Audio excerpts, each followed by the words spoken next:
नमस्कार, न्यूज मंच देख रहे हैं आप और मैं हूं विशाल वैभव। आपको बता दें कि अभी हमारे साथ बात करने के लिए पटना हाई कोर्ट के जाने माने अधिवक्ता डॉक्टर कौशलेंद्र नारायण हैं। हम इनसे बात करते हैं क्योंकि जो ज्वलंत मुद्दाएं हैं, खासकर अगर हम बात करें अप्राकृतिक जो है यौन संबंधों की, उस पर लेके चर्चा करते हैं। क्योंकि अभी हाल ही में इलाहाबाद हाई कोर्ट में जो है एक मामला सामने आया है, इस पर जो हम इनसे चर्चा करते हैं और भी कुछ विभिन्न मुद्दों पर चर्चा करते हैं। तो बने रहिए आप न्यूज मंच के साथ।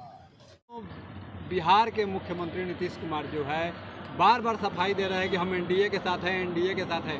क्या लग रहा है सर कि अब एनडीए में कुछ ठीक नहीं चल रहा है? क्या ऐसा लग रहा है कि मुख्यमंत्री बार बार सफाई दे रहे हैं? देखिए, नीतीश जी क्या बोल रहे हैं, आप लोग मीडिया कर्मी हैं, सारे मीडिया कर्मी हैं, तो मैं कहना चाहूँगा कि नीतीश जी क्या बोल रहे हैं क्या नहीं बोल रहे हैं मायने नहीं रखता है। मैं कहना चाहता हूँ कि बिहार में नीतीश जी के राज में कॉन्स्टिट्यूशनल ब्रेकडाउन है और नीतीश कुमार डिरेल्ड हो गए हैं। ये बार बार कोई किसी को कहे कि मुझे तुमसे प्यार है, मुझे तुमसे प्यार है, इसका अर्थ है कि तुमसे प्यार, उससे उसका एकदम प्यार नहीं है। वो अवसरवाद की प्रकाष्ठा है और कोई ऐसा सगा नहीं जिसको नीतीश कुमार ने ठगा नहीं। नीतीश कुमार देखिए अपनी स्थिति को जान रहे हैं। भाजपा ने फिर इस बार जिंदा कर दिया उनको बिहार में, नहीं तो नीतीश कुमार की 5 सीट नहीं आती। तो कहने का अभिप्राय हुआ कि शादी तो हो गया है लेकिन दाम्पत्य जीवन बेहतर नहीं चल रहा है। नीतीश जी और भाजपा का जो बिहार में परिदृश्य है उसमें दाम्पत्य जीवन खुशहाल नहीं है। शादी हो गया है, एक फॉर्मेलिटी समाज में चल रहा है कि विवाहित है। जैसे मांग का सिंदूर जो है विवाह का प्रतीक हो सकता है लेकिन प्यार का प्रतीक नहीं। तो नीतीश जी का वो सिंदूर, जो गठबंधन रूपी सिंदूर जो है, वो तो दिख रहा है कि भाई दोनों का गठबंधन हुआ है भाजपा का, लेकिन ये प्यार का प्रतीक नहीं है, रिश्ते का, बेहतर रिश्ते का प्रतीक नहीं है। यह मैं डंके की चोट पर आप लोगों के बीच में कह रहा हूँ। धन्यवाद। यह मायने नहीं रखता है, मायने यह रखता है कि अगर रियल में महिलाओं का शोषण हो रहा है तो उनको आना चाहिए, प्लेटफॉर्म पर आना चाहिए। हम उस महिला अधिकार के पक्षधर हैं और जो उनके शोषक वर्ग हैं उनको कड़ी से कड़ी सजा और दंड मिलना चाहिए। देखिए, अब पहले वाली बात नहीं है कि आप विवाह करके लेकर चले आए, उसको शोषण कर रहे हैं, पीट रहे हैं, मार रहे हैं, दबा के रख रहे हैं कि तुम सिर्फ मेरे लिए उपभोग की वस्तु हैं। ऐसी नहीं है। अब महिलाएं भी पढ़ रही है, अफसर बन रही है, राजनेता बन रही है, बड़े बड़े एमएनसी में कार्य कर रही है, आप देख रहे होंगे साइंटिस्ट बन रही है। तो अब आप दबा के नहीं रख सकते हैं, उनको भी अधिकार मिलनी चाहिए, पुरुष के बराबर अधिकार मिलनी चाहिए। और वो तो शुरू से ही आप जानते हैं कि दुर्गा का भी रूप रही है, एक माता का रूप है, आप देख ही रहे हैं। और वात्सल्यता माँ से ज़्यादा कौन दे सकता है? आप देखते हैं बच्चा रो रहा है, ठीक है, पिता की भी भूमिका कम नहीं है पालने में, लेकिन जिस समय माँ का सिर्फ आवाज़ बच्चा सुनता है तो तुरंत देखते हैं गोदी में लेते ही चुप हो जाता है। तो कहीं ना कहीं तो वात्सल्यता है ना। तो माँ का जो रूप है वो दूसरा कोई रूप नहीं है इस संसार में। माँ तो माँ है, उसकी तुलना ही करना किसी से, तो महिला ही एक माँ भी होती है। जब तक वह एक पत्नी नहीं होगी तो माँ भी नहीं होगी। तो माँ बनने के लिए पत्नी वह किसी की बनती है, तो पत्नी बनती है तो सिर्फ उपभोग की वस्तु नहीं न है। और एक चीज़ मैं और कहना चाहता हूँ कि ये बंदी सब टूट रहा है। आप पढ़े होंगे गोपाल सिंह नेपाली की वह उक्ति है कि जवानी पढ़ती नहीं कुरान, जवानी पढ़ती कभी न वेद, जवानी मल्या नील की ओ लहर है जो मिटाती सूल फूल का भेद। यानी जवानी जो है वो वेद और कानून और ये आपको कुरान नहीं पढ़ता है, ये तो जाति धर्म के भेद को मिटाता है। आकर्षण एक ऐसा चीज़ है, प्रेम एक ऐसा चीज़ है। ठीक, आप देखे होंगे, मैं दूसरे रूप में कह रहा हूँ, प्रेम करने वाले अगर लोग हैं तो उनके लिए मैं कहना चाहता हूँ, वो मैथिली शरण गुप्त जी का है कि जुग जुग से नर हुए पराजित, महामोहिनी नारी से कौन नहीं टस से मस होगा इतसर सिल्क की साड़ी से। तो अट्रैक्शन रहा है, लेकिन बड़ा ही सराहनीय रहा है, एक सम्मान के रूप में रहा है। पत्नी का दर्जा बहुत ऊपर का दर्जा है और सम्मान करना चाहिए हर एक पुरुष को। और ठीक है, मैं मानसिक स्तर पर अगर वो कहीं किसी से जुड़े हुए हैं या किसी भी जिससे समाज को हार्म नहीं हो रहा है तो उसकी मैं आलोचना भी नहीं कर सकता हूँ, क्योंकि कुछ ऐसा सत्य होता है जो दफन के साथ जाता है। मैं इतना ही कहना चाहूँगा। सर, मुन्ना शुक्ला और मंटू तिवारी ने कोर्ट में आत्मसमर्पण कर दिया है, क्या कुछ कहेंगे इस पूरे घटनाक्रम को लेकर?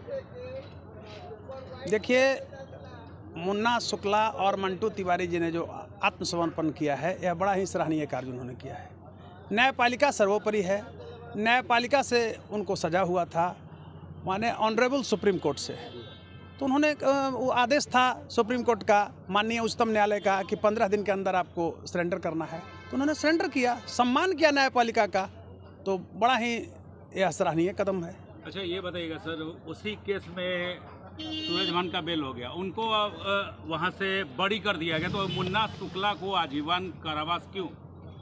देखिए, ये न्यायपालिका का आदेश है, निर्णय है, इस पर हम टिप्पणी नहीं कर सकते हैं। सूरजभान सिंह का उस केस से संबंधित कोई साक्ष्य नहीं मिला ब्रिज बिहारी हत्याकांड में, तो उनको बरी कर दिया गया। मुन्ना शुक्ला जी का आप देख ही रहे हैं, उस पर हम टिप्पणी नहीं करेंगे, क्योंकि हम भी एक न्यायपालिका के अंग हैं।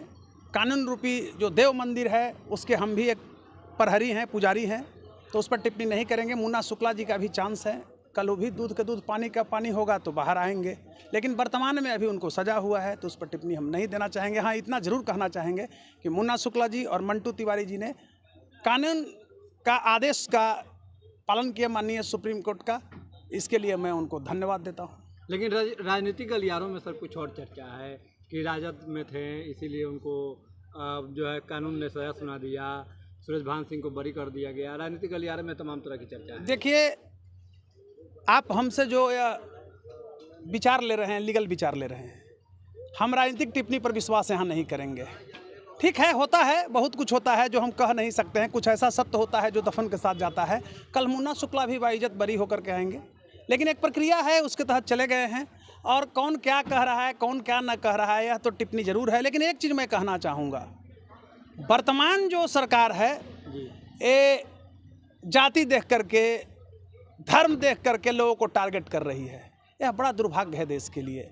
अभी आप ही लोगों, इतने मीडिया कर्मी हैं, इसमें एक व्यक्ति ने हमसे क्वेश्चन किए कि सूरजभान को बरी क्यों, तो सूरजभान में साक्ष्य नहीं मिला, और लोग बरी किए गए हैं। आप ये बताइए, कहीं ना कहीं तो त्रुटि है। आप देखे होंगे कि सतीश पांडे जी जो हैं, सतीश पांडे जी को मतलब मृत्यु घोषित कर दिया गया जबकि जिंदा हैं, तो कहीं ना कहीं त्रुटि है।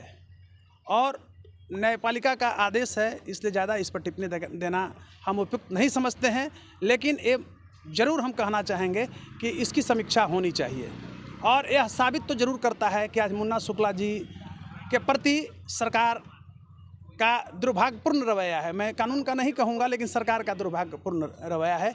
यह no good indication in coming future for newly generation, for citizen of India.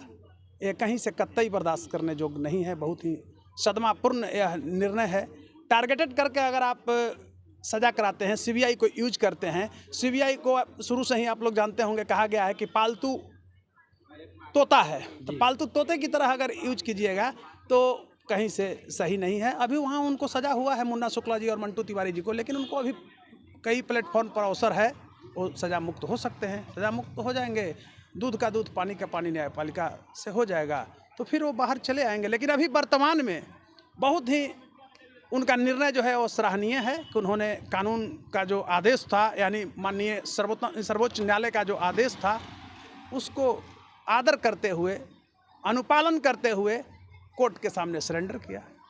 अच्छा ये बताइएगा सर, इलाहाबाद में एक महिला ने अपने हस्बैंड पे एक एफआईआर किया था, केस किया था इसमें कि मेरे हस्बैंड हमसे अननेचुरल, अप्राकृतिक यौन शोषण मेरे साथ किया। तो हाईकोर्ट ने फैसला जो भी दे, लेकिन इसके बारे में आप क्या बताना चाहेंगे सर? देखिए, अभी आप ठीक है, आप उस बिंदु को भी इसमें जोड़े हैं, इसके लिए भी धन्यवाद।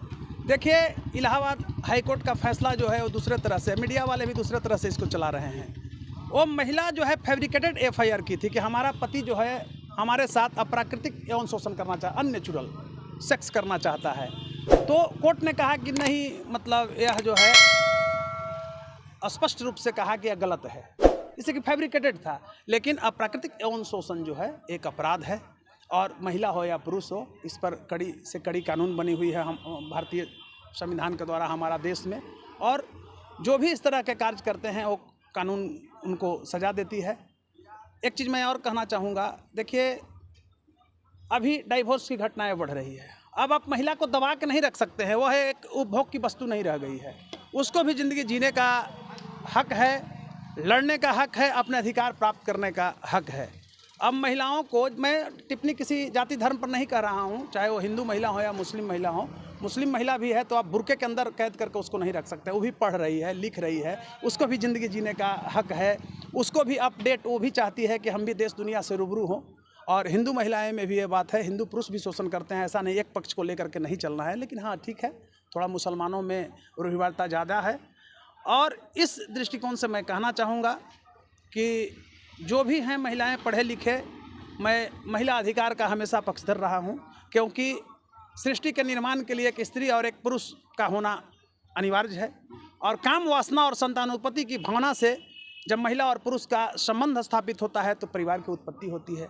तो उस दृष्टिकोण से मैं बहुत अच्छा निर्णय मानता हूँ। लेकिन महिला को अगर सिर्फ ये मान लें कि उपभोग का वस्तु है तो मैं ये नहीं मानता हूँ।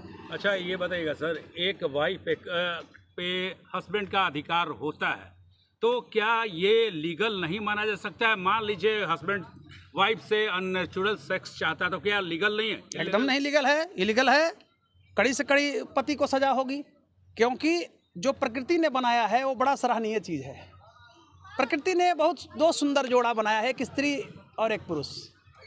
और मैं बार बार कहना चाहता हूँ, ये मैं मानता हूँ कि विपरीत लिंगियों के प्रति जब तक आकर्षण नहीं होगा तो सृष्टि का निर्माण नहीं हो सकता है, परिवार की उत्पत्ति नहीं हो सकता है। और परिवार हम लोग सारे लोग उसी प्रक्रिया